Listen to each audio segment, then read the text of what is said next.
సృష్టిలోని శక్తి పరస్పర ఆకర్షణ వికర్షణల ఆధారంగా నడుస్తుంది.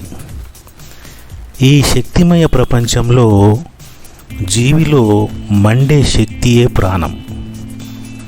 ప్రాణం జీవి లోపలికి వెలుపలికి పయనిస్తూ ఉంటుంది. జీవి లోపలికి వచ్చే ప్రాణాన్ని ఉపయోగించుకునే అవయవ వ్యవస్థ పనిచేస్తూ ఉంటుంది. అవయవ వ్యవస్థ సక్రమంగా పనిచేస్తేనే ప్రాణం జీవి లోపలికి వెలుపలికి తిరుగాడుతూ ఉంటుంది. అవయవ వ్యవస్థ పని చేయలేకపోతే ప్రాణం తిరుగాడడం ఆగిపోతుంది. ఇక్కడ ప్రాణం గొప్పదా, అవయవ వ్యవస్థ గొప్పదా అని ఆలోచిస్తే ప్రాణాన్ని నిలుపుకునే అవయవ వ్యవస్థ గొప్పది. ప్రాణాన్ని నిలుపుకునేది అవయవ వ్యవస్థ. ఈ అవయవ వ్యవస్థ నిర్జీవమైతే ప్రాణం శరీరంలో ఉండదు. ప్రకృతిలో నిర్జీవమైన ప్రతి కర్బన పదార్థం కుళ్ళిపోతుంది.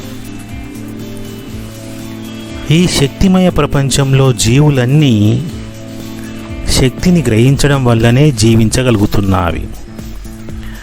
జీవి ఈ ప్రపంచంలోకి స్వేచ్ఛాయుతంగా వస్తుంది. జీవి ఎదుగుతున్న కొద్దీ ఆ జీవి తన స్వేచ్ఛను కోల్పోతుంది. అడవిలో జీవించే జీవులు 90% స్వేచ్ఛగా తిరుగాడుతూ 10% ప్రాణభయంతో స్వేచ్ఛను కోల్పోతుంది.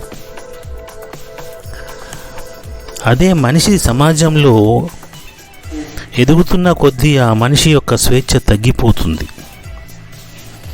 తల్లి తండ్రి సమాజము పెట్టే షరతుల వల్ల ఆ మనిషి యొక్క స్వేచ్ఛ పెరుగుతున్న కొద్దీ తగ్గిపోతూ ఉంటుంది. షరతులతో కూడిన సమాజంలో జీవిస్తూ ఉన్నాడు మనిషి. 90% స్వేచ్ఛను కోరుకునే వ్యక్తులు హిమాలయాల్లోకి వెళ్ళిపోతున్నారు. చిన్నపిల్లవాడు లేచి నడుస్తున్నప్పటి నుండి మొదలవుతుంది స్వేచ్ఛ.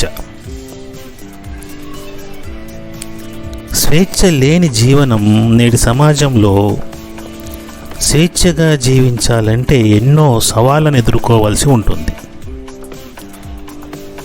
ఎన్నో మాటలను ఎదుటి వాళ్ళ నుండి ఎదుర్కోవాల్సి ఉంటుంది. స్వేచ్ఛ అనేది జీవి యొక్క మానసిక స్థితికి సంబంధించినది. జంతువులు వేరే ఏ జీవులను పట్టించుకోకుండా స్వేచ్ఛాయుతంగా తమ పనులను చేస్తూ ఉంటాయి. అలా మనిషికి కుదరదు. ఎందుకంటే అతడు సమాజంలో ఉన్నాడు కాబట్టి. సమాజంలో కట్టుబాట్లు నియమాలు ఉన్నవి. వెళ్ళే దారిలో ఎప్పుడు ఎడమవైపే వెళ్ళాలి, కుడివైపు వెళ్తే జరిగే పరిణామాలేంటో మనకు తెలుసు. మనం కుడివైపు వెళ్ళాలి అన్నా సమాజం వెళ్ళనివ్వదు. ఇలాంటి కోకొల్ల నియమాల వల్ల వ్యక్తి తన స్వేచ్ఛను కోల్పోతున్నాడు. మనమే ఒంటరిగా ఒక అడవిలో ఉన్నామనుకోండి, మన స్వేచ్ఛకు అడ్డే లేదు, ఎలా అయినా జీవించవచ్చు. అలా అని అడవిలో ఉండలేం కదా. అందుకే మనిషి సమాజ కట్టుబాట్లతో కూడిన స్వేచ్ఛను కోరుకోవాలి. 100% ఆనందాన్ని అందుద్వారానే పొందాలి. అప్పుడే సమాజంలో ఉన్న జంతువు చేసే పని తప్ప మనం చేసే పని కరెక్ట్ అవుతుంది. నాగరికత మనకు కొన్ని నియమాలు ఏర్పరిచింది. నియమాలను ఆచరిస్తూ ఆనందంగా జీవించే వారి సంఖ్య తగ్గిపోతుంది. సమాజం మంచితో ఆనందంగా జీవించే వారి సంఖ్య పెంచుకోవాలి. ప్రతి మనిషి స్వతహాగా ఆలోచించి ఆనందదాయకమైన స్వేచ్ఛాయుత జీవనం గడిపే విధంగా తనలో నైపుణ్యాలను పెంచుకొని ఉంటే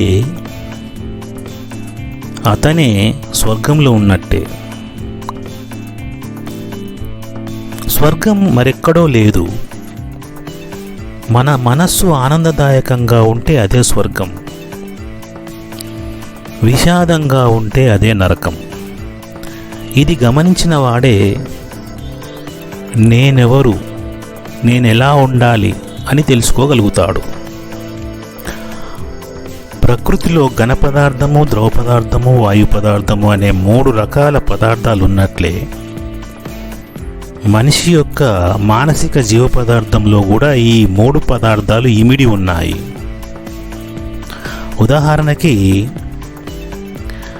ఒక వ్యక్తి ప్రమాదంలో ఉన్నప్పుడు ఆ ప్రమాదాన్ని చూసుకుంటూ వెళ్ళేవారు కొందరు, చూసినా పట్టించుకోకుండా వెళ్ళేవారు కొందరు, చూసి అయ్యో ఈ ప్రమాదం నాకే జరిగిందని బాధపడేవాళ్ళు, ఆ ప్రమాదాన్ని గుర్తించి వాళ్ళకు సహాయం చేసేవాళ్ళు కొందరు. ఈ 3 గుణాలు ప్రాథమికంగా ప్రతి జీవిలోనూ ఉంటవి. ఈ 3 గుణాలు మిగతా జీవుల కంటే ఎదిగిన జీవులలో ఎక్కువ మొత్తంలో ఉంటవి. ఒక్కో గుణము ఒక్కొక్క దానిలో ఆధిపత్యం, స్థిరత్వం ఏర్పరచుకుంటుంది. ఆ గుణాన్నే ఆ వ్యక్తి భావ వ్యక్తీకరణ చేస్తూ ఉంటారు. మనుషులు ప్రవాహంకు అనుకూలంగా వెళ్ళేవారు కొందరైతే, ప్రవాహానికి ఎదురెళ్ళేవారు మరికొందరు, గట్టు మీద నిలబడి చూసేవారు ఇంకొందరు. ప్రవాహము అనేది సమాజం అనుకుంటే, సమాజానికి దూరంగా ఒంటరిగా ఉండి సమాజంతో సంబంధం లేకుండా జీవించేవారు కొందరు, సమాజానికి అనుకూలంగా సమాజ అభిప్రాయాలు ఏకీభవిస్తూ జీవించేవారు మరికొందరు, సమాజము నచ్చకున్నా తనకు నచ్చే పనులు చేసుకుంటూ వెళ్ళేవారు ఇంకొందరు. ఈ ముగ్గురిలో ఎవరు సేఫ్ అని ఆలోచించినట్లయితే, సమాజానికి దూరంగా లేదా సమాజానికి నీవెవరో తెలియకుండా జీవించే వారిని సమాజం పట్టించుకోదు. సమాజానికి నీవెవరో తెలిసి ఉన్నప్పుడు సమాజానికి అనుకూలంగా జీవించే వారిని కూడా సమాజం ఏమీ అనదు. కానీ సమాజానికి నీవెవరో తెలిసి సమాజానికి నచ్చని వ్యతిరేకమైన పనులు చేస్తే మాత్రం సమాజం నీపై రాళ్ళు వేయడం కానీ వెలివేయడం కానీ చేస్తుంది. గతంలో సమాజానికి అనుకూలమైన నిజాలు లేక ఏమీ చెప్పని వారిని ఏమీ అనలేదు. కానీ సమాజానికి అనుకూలమైన నిజాలు అంటే అది నిజంగా సత్యమైన సమాజానికి సత్యం కానందుకు వారిని ఉరివేసింది, వారిని దూరంగా ఉంచింది.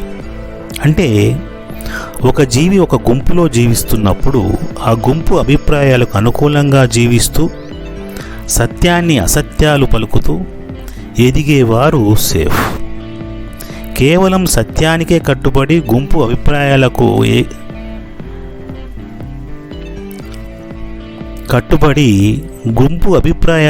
ఏకీభవిస్తూ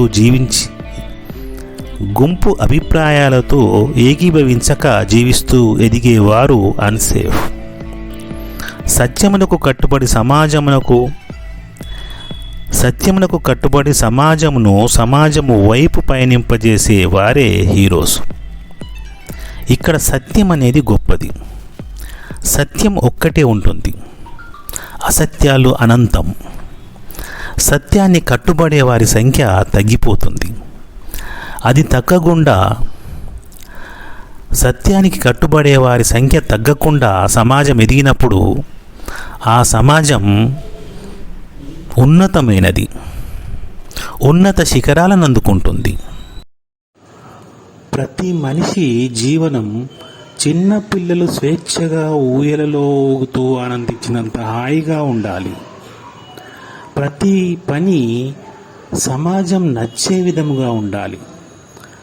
అలా చేసేవారే సమాజంలో ఉన్నత స్థానాన్ని పొందుతారు.